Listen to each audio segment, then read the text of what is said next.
Rabbi Kaplan, I heard you forgot your your gadget today when you gave this wonderful shir in the yeshiva on Right, I Thursday forgot night. it, and I take pride in the fact that I forgot it because it just shows that the gadget, or what's it called, the iPhone, or whatever you call it, is not part of me.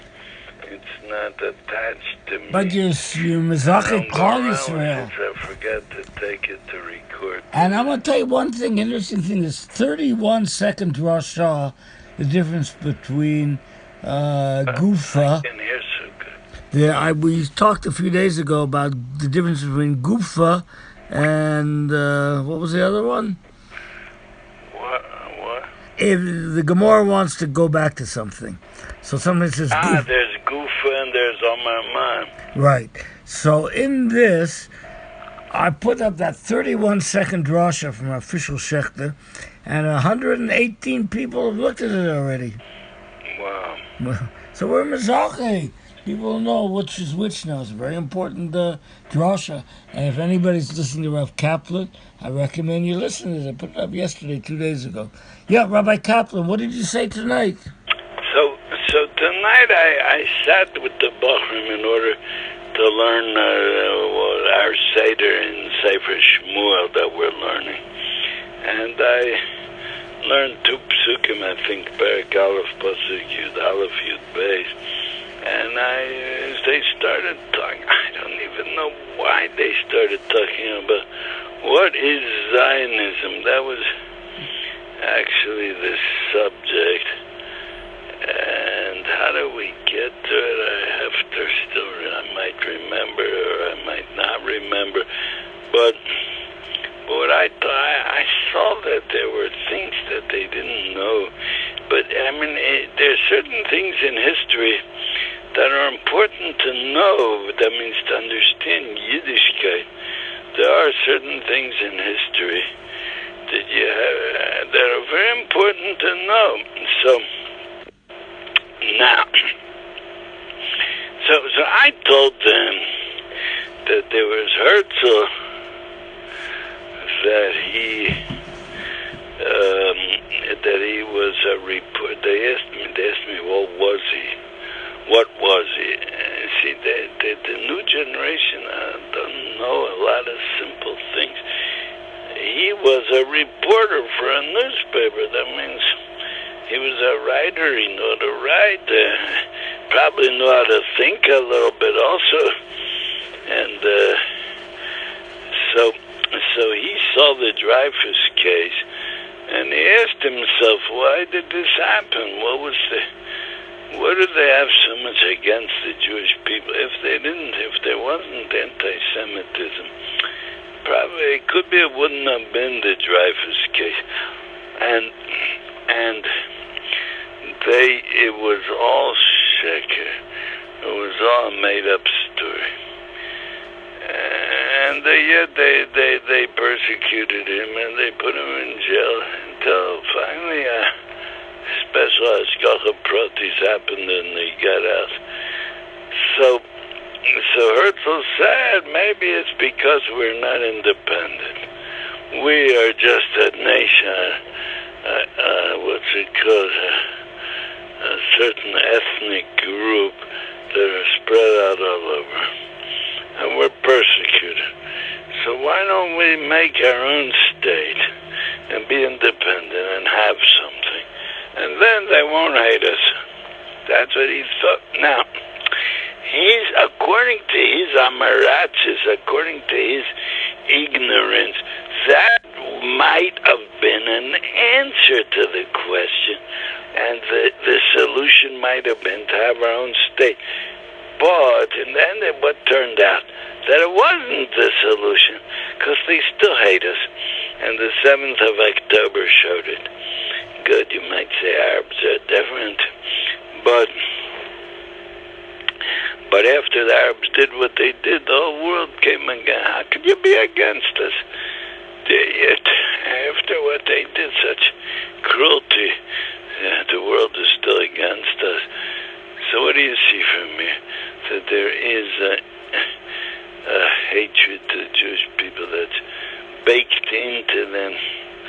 from their ancestors. And Reb Shimshon Fall Hirsch says,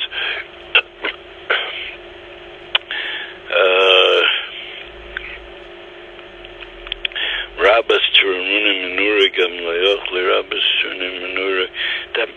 He says that the Sharmalis that says Rabbas Turunim Menura means that in them it's baked into them a tradition of hatred to the Jewish people. Nothing is going to help. The more Jewish you'll be, the more hope you have to survive, not the less hope. So Herzl didn't understand all that. He was ignoramus.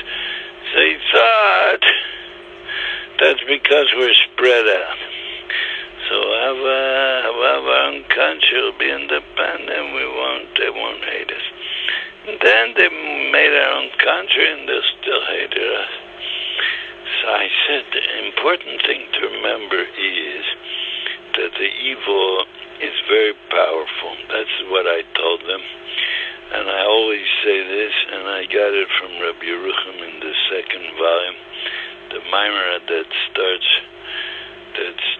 with Eretz Nitna B'yad Rosh. Eov said the land, the world was given over into the hands of the evil. The evil one has permission to rule the world and control the world. How can we overcome him? Not by logical plans, only with spiritual plans. The more Torah, the more Tefillah, the more we're misgaber on our Yetzer Hara.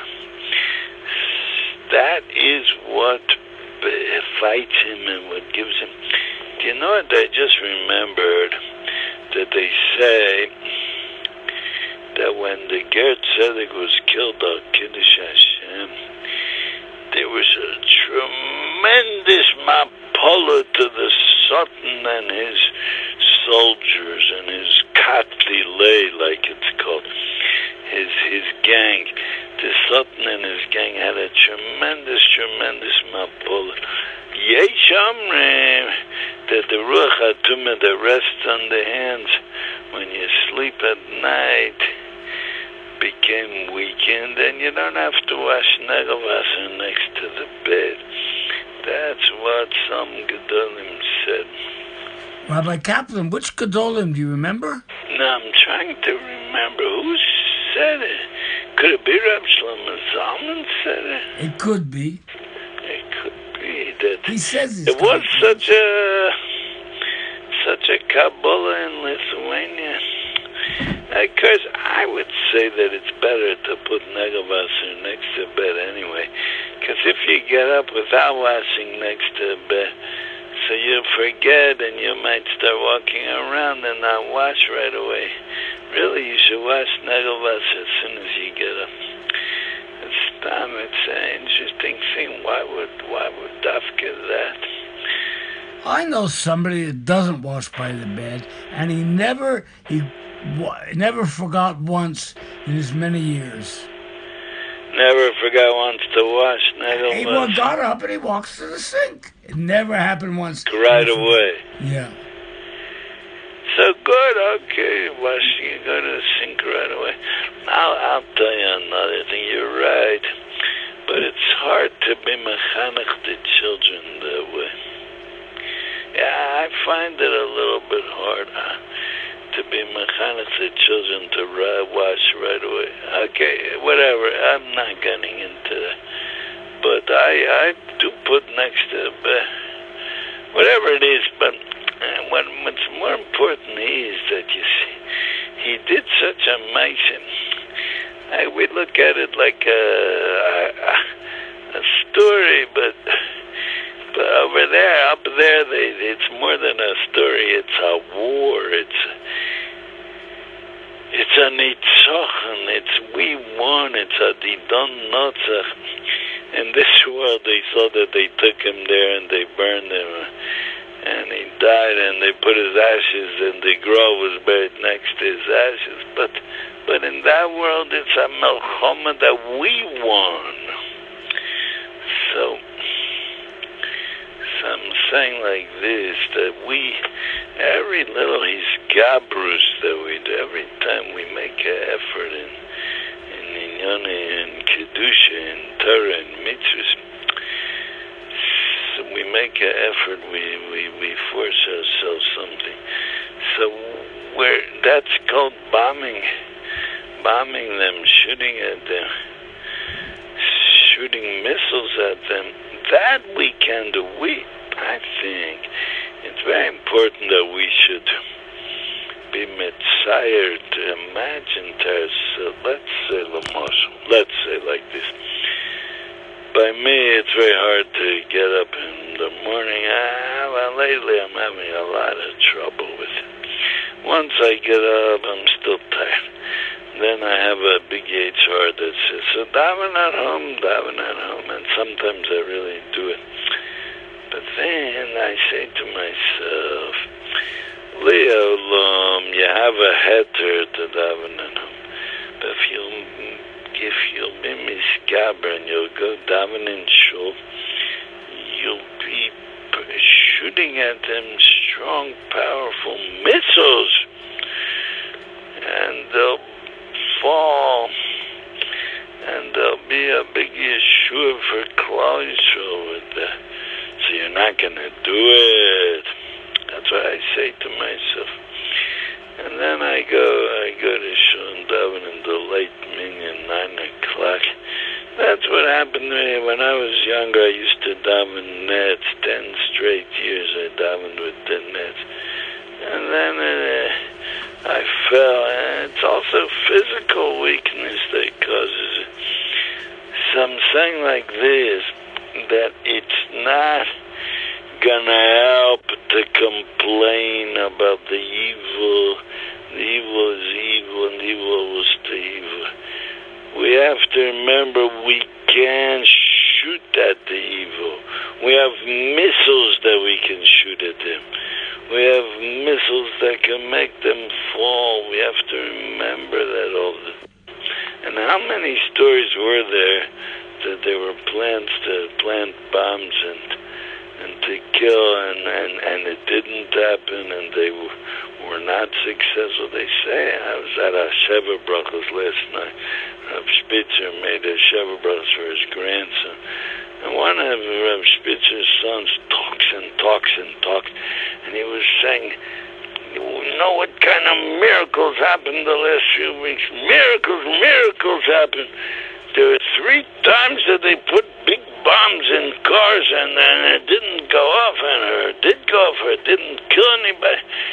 What miracles are happening? And he kept saying it over and over again, this person, the son of Rav Spitzer. Kids, we have to believe in it. We have to believe in our kochos. See, mostly when something happens and people get killed, we hear about it. But what about when people don't get killed? We don't hear so much. We don't pay so much attention. But there are miracles going on all around us. We're surrounded by millions of Arabs. It's not a nest that we're still here. But to say we're still here is something that it's continuing. So a situation that's been is continuing. So we don't so much feel it happening. So that's what we have to know. Now, that's the problem with all these that complain about the evil. And this is what we have to know. This is the answer. But Behemoth Kozman, we don't do something against the evil. So the Eretz Nitna Biad Rosha. The world was given over to the Rosha, the Sultan. He has a shlita. You see, if you look at it with a more spiritual look, so it's a lot different. It makes more sense. It's more understood what's happening here. Like this, I have a son-in-law that he keeps talking smolanim. how evil the Smolanim are. And my son-in-law keeps saying, Ben Shapiro, he talks good against the Smolanim. What's it all going to help, all this? Which son-in-law? Baruch. Baruch, yeah, Baruch. But if we look at it with a spiritual look, so then we'll do something about it. Let's say it's 11:30 at night, and you want to go to sleep. So last night I was at this Sheva Brachas. Rav Spitzer made a Sheva Brachas. Yeah, where was it? For his grandson. Where? In Rav Rubin's shul in the hall. Oh.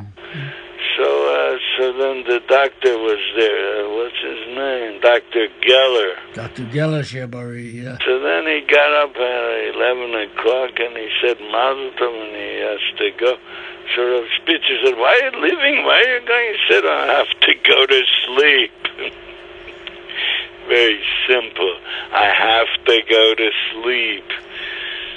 So Rav Spitzer said, I also have to go to sleep.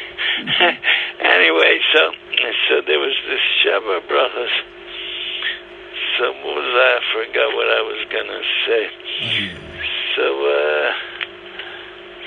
because we don't think about what's happening, we have to know that we have power and we can fight. But we can only fight in Ruchnias. But when it comes to Gashmis, simply we can't fight. It's very simple. It's not. We can't. The Ra and the Sheker and the. It could be by us. There's a conspiracy going on from the leftists. Oh, Boca Tov. So what are we gonna do about it? Just complain? Just feel depressed? We can be mischazik. We have kochas to fight. And that's what we have to remember all the time. So that's what I was trying to say. But when you're sitting with a few people, with each one, you have to give each one a chance to say his thing. So whiskey there was. Each one said something. Whiskey there was. So what I'm saying now is. Hello, hey. What? There was whiskey. Yeah, of course. I don't go without whiskey. For Bringans. And that's how we talked. And I think Baruch Hashem that they were all happy with what I said, even though it wasn't what I prepared. I prepared something else.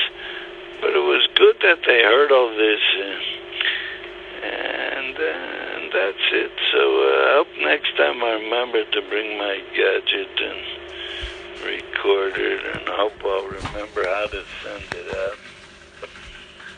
Okay, so good night, everybody. Okay, Rabbi Kaplan, thank you. Don't hang up. I have to talk to you a couple of seconds.